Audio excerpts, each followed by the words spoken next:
ఆంధ్రప్రదేశ్ ఉప ముఖ్యమంత్రి, జనసేన అధినేత పవర్ స్టార్ పవన్ కళ్యాణ్ తెలంగాణలోని జగిత్యాల జిల్లా కొండగట్టు ఆంజనేయ స్వామి ఆలయాన్ని దర్శించుకున్నారు. ఇక ఈ యొక్క సందర్భంగా ఆలయ సిబ్బంది ఆయనకు ఘన స్వాగతం పలికారు. అనంతరం ఆలయంలో ప్రత్యేక పూజలు నిర్వహించారు. పవన్ కళ్యాణ్ను చూసేందుకు భారీ సంఖ్యలో స్థానికులు ఆలయానికి తరలివచ్చారు. పవన్ కళ్యాణ్ రాకతో నేపథ్యంలోని జిల్లా ఎస్పీ అశోక్ కుమార్ భారీ బందోబస్తును ఏర్పాట్లను కూడా చేశారు. అంతకుముందు కొండగట్టు ఆంజనేయ స్వామిని దర్శించుకునేందుకు హైదరాబాద్ మాదాపూర్లోని తన నివాసం నుంచి పవన్ కళ్యాణ్ రోడ్డు మార్గంలో పయనమయ్యారు. బయలుదేరే ముందు తన నివాసం వద్దకు వచ్చిన అభిమానులకు పవన్ అభివాదం చేశారు. ప్రస్తుతం వారాహి దీక్షలో ఉన్న పవన్ కళ్యాణ్ తన మొక్కును చెల్లించుకునేందుకు కొండగట్టుకు వెళ్లారు.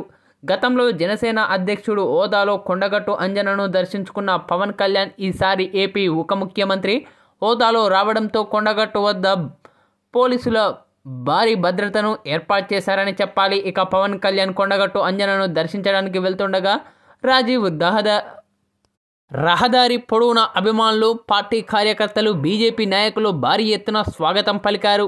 గజమాలతో సత్కరించిన రాజీవ్ రహదారిపై అడుగడుగున పవన్ నినాదాలతో హోరెత్తించారు. అంతకుముందు సిద్దిపేటలో పవన్ కళ్యాణ్ అభిమానులు గజమాలతో సత్కరించారు. అభిమానులందరికీ అభివాదం చేస్తూ అందరికీ హృదయపూర్వక నమస్కారాలు, జై తెలంగాణ, జై హింద్ అంటూ పలుచోట్ల నినాదాలు చేసి వాహన శ్రేణిని ముందుకు కదిలించారు. ఇక పవన్ కళ్యాణ్ రాకతో కొండగట్టు అంజన్న సందినిలో భారీ భద్రతను ఏర్పాటు చేశారు పోలీస్ శాఖ. ఇక పవన్ కళ్యాణ్ ఇటు కొండగట్టు అంజనను దర్శించుకుంటున్న నేపథ్యంలోనే మెగాస్టార్ చిరంజీవి అలాగే తన భార్య సురేఖ ఇద్దరు కలిసి పవన్ కళ్యాణ్తో కొండగట్టు అంజన్న స్వామిని దర్శించుకున్న ఆ విజువల్స్ నెటింట్లో వైరల్గా మారుతూ ఉన్నాయి.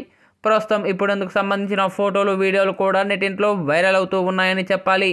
అయితే పవన్ కళ్యాణ్ కొండగట్టు అంజనను దర్శించుకుంటున్న నేపథ్యంలోనే తన అన్న చిరంజీవి, వదిన సురేఖ కూడా పవన్ కళ్యాణ్తో కలిసి కొండగట్టు ఆలయానికి చేరుకొని పవన్ కళ్యాణ్తో ప్రత్యేక పూజలు నిర్వహించిన ఆ ఫోటోలు, వీడియోలు నెట్టింట్లో వైరల్గా మారుతూ ఉన్నాయి.